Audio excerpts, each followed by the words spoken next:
संसार में सारा खेल प्रकृति के तीन गुणों का है, तो क्या आज के समय में त्रिगुणातीत अवस्था पाना संभव है? क्यों नहीं पाना संभव? क्या सतोगुण, रजोगुण, तमोगुण से रचे हुए जगत में हम त्रिगुणातीत नहीं हो सकते? क्यों नहीं हो सकते? क्योंकि हम तो त्रिगुणातीत हैं। बात समझना, हमारा जो स्वरूप है वो त्रिगुणातीत है। अभी हम अपने स्वरूप को भूलकर त्रिगुण को स्वीकार कर लिए। त्रिगुण से रचित ये तीन देह है, स्थूल देह, सूक्ष्म देह। इसी त्रिगुणमयी माया से ही तो पंचभूतों की उत्पत्ति हुई, और पंचभूतों से स्थूल देह, और इसी त्रिगुणमयी माया से सूक्ष्म शरीर की उत्पत्ति हुई, इसी से कारण शरीर की उत्पत्ति हुई। तो तीनों गुणों का प्रभाव इस पर है कि हम पर है? महाराज जी, जैसे आपके सानिध्य से अभी असली बात, बच्चा भजन नहीं कर रहे ना, तो हमारी बात अब ये वेदांत के दर्शन के अंतर्गत की बात है, तो कैसे समझोगे? पहले हम जो कह रहे हो उससे समझ पा रहे हो? जो हमारा स्वरूप है, मैं शुद्ध मैं पुरुष या शुद्ध मैं हो गया। जो मैं स्वरूप है वो आज भी अभी त्रिगुण से मुक्त है, त्रिगुणातीत है। हम मुक्त होते हुए भी बंधे हुए हैं। बस ये बात समझनी। अगर हम मुक्त ना होते तो त्रिगुण माया से मुक्त होना बड़ा कठिन होता है। हम मुक्त हैं, केवल जानबूझकर माया को पकड़े हुए हैं। माया रचित आकारों को, माया रचित भोगों को, माया रचित क्रियाओं को। अगर इनको हम अस्वीकार कर दे तो अभी हम जीवन मुक्त हैं। तभी तो अस्वीकृति ये होती है वेद के द्वारा, ब्रह्म सत्यम जगन मिथ्या।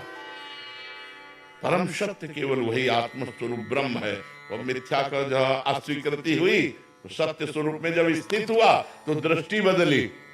अब वही वेद कहता है सर्वम खलमिदम ब्रह्म ने नानास्ति किंचन, केवल ब्रह्म ही है, दूसरा कोई नहीं। महाराज जी, मैं ये कहना चाह रहा था, जैसे जो चित्त में विक्षेप पड़ता है, तो विक्षेप जो पड़ता है और संत जनों ने असल बात, चित्त भी तो माया के द्वारा बना हुआ है। त्रिगुण के अंतर्गत चित्त बना हुआ है। चित्त कोई त्रिगुणातीत थोड़ी है। जब चित्त की वृत्ति भगवदाकार हो जाती है तब त्रिगुणातीत का अनुभव हो जाता है।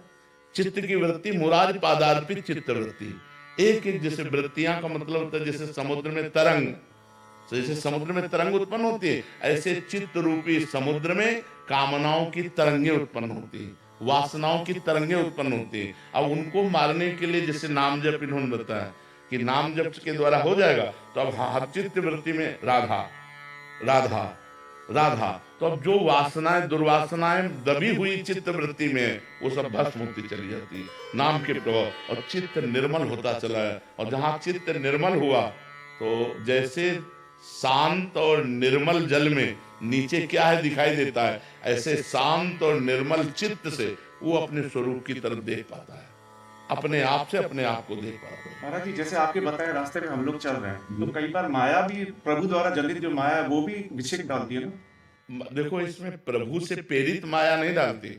हमारी पूर्व वासनाएं जो हैं वो माया की तरफ आकर्षित होती है, ना कि माया हमें आकर्षित कर रही है। हमें बताओ क्या आकर्षण कर रहा है?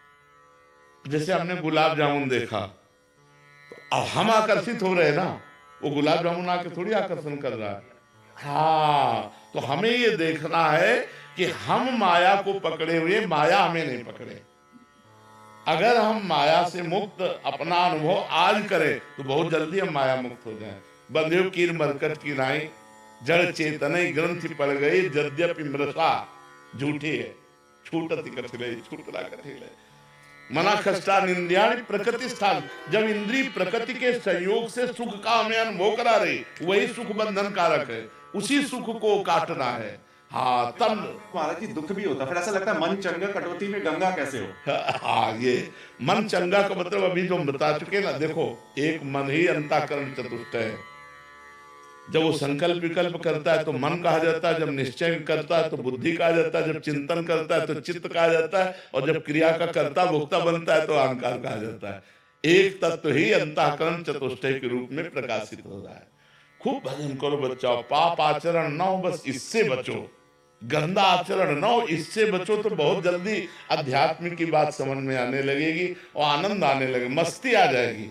सोचो, जब आपको ये पता चलेगा कि आप अविनाशी हो, आप अजर हो, आप अमर हो, आपको किसी की जरूरत नहीं है, तो आप कितने आनंद में होंगे। एक परमानंद की अनुभूति होगी, उसे निज सुख कहते हैं, उसे आत्म सुख कहते हैं, उसमें परमात्म सुख कहते हैं।